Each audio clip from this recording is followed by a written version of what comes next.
It's time for another landmark adventure for the One Ring. The previous two that I made were lighter on the combat side of things, so I wanted to focus on that this time around.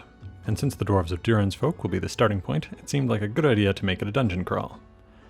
Something worth pointing out here is that I'm still trying to figure out how to balance combat in the One Ring.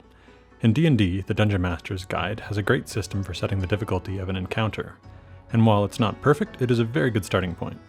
With the One Ring, there is nothing like that, so if anyone knows of any good resources or has some advice on setting combat difficulty, please let me know. So, with that in mind, if you're running this adventure for a group, I imagine you'll need to add or take away enemies at different places to make it work, but hopefully this will give you an idea of where the different challenges and their levels should be. Also, for the One Ring, the writers seem to want landmark adventures to be very open-ended and not have a predetermined plot. I've put more of a precise story in this than normal. I think this feels a little closer to how D&D does their adventures. If you don't want to use the story here, you can strip most of that away and you should still have a cool landmark to use in your campaign. Speaking of landmark, this adventure location is based around a dwarf mine that has a magnificent hall aligned to witness the dawn of Durin's day. Players might first hear about this when a raven alights before the company and delivers a written message asking for help. A group of dwarves has found the old mines and then was attacked by orcs. They are now trapped in the mines and need reinforcements.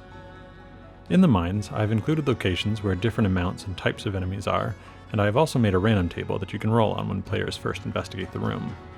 Over the course of this adventure, the players should rescue some of the trapped dwarves, who might then join in the fight against the orcs. The three main ways I've seen and used for doing this is to have the GM or player take control of the NPCs, or just mention that the NPCs are fighting other enemies. I think that last system is generally the best, but I also want there to be a bit of a reward when another dwarf joins the fight. So I have made a simple system for handling NPCs joining the company, and I think it should work well enough. For every dwarf that the players save, they can inflict an additional point of endurance loss on successful attacks. This is to represent the attacks of their new allies. So now, the whole company will feel stronger as they rescue characters, but combat itself won't be slowed down by having to roll for NPCs. I'm sure some people won't like this system, and if you don't, that's fine. Like all RPG stuff, take the elements that work for your group and disregard or modify the rest. That's more or less all for now. Thanks so much for everyone who has supported this channel. As of this video, there has been nearly 400 downloads on my Ko-fi page, which is just incredible.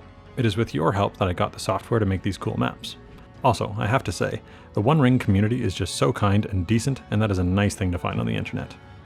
As for what is coming up, the next landmark adventure I write is going to focus on the Men of Bree. As well, I'm working on a big secret project that I am very excited about. It is an idea I've had for about 3 years now, but I wasn't sure how to go about making it a thing. But after playing the One Ring, I think I figured it out. I'm not going to say much about it just yet, however, I will let you know that it will be for the One Ring, it's going to be big, and it's going to be very unique, and it'll come out sometime after my final landmark adventure. So it's still a long way off, but I cannot wait to share it once it's ready. Now, that really is all for now. Thanks again, and have a great day.